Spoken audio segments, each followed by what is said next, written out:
Well, there's still private equity activity being done. There's still deals being done at this moment, albeit significantly lower than at the peak of last year.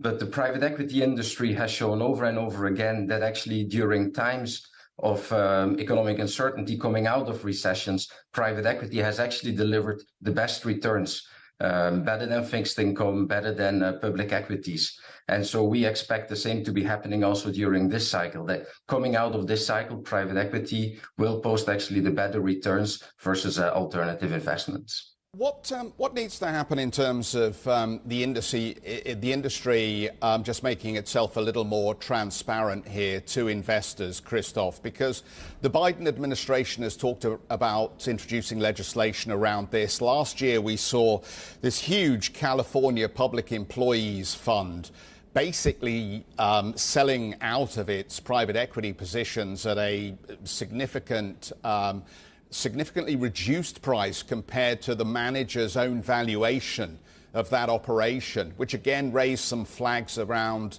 the way that your industry effectively calculates value in businesses.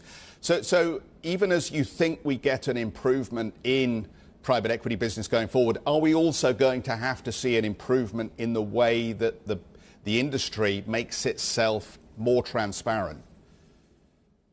Yeah, and that is something that's happening already gradually over the last years. Also, as more and more private equity firms went public on the stock market, we see a gradual increase of the transparency of the private equity industry. And there's a lot of concerns on valuations in the private equity portfolios, but if we see when private equity companies typically are being sold out of portfolios, their valuation is actually higher than how they're marked in the books. And so a more gradual move to public listing of private equity funds, combined with gradual access of retail investors to private equity, we believe we'll see also an increased transparency of the industry. And like the industry has adapted in the last years to different economic situations, regulatory situations, also now we believe the private equity industry will adapt to the needs of more transparency going forward.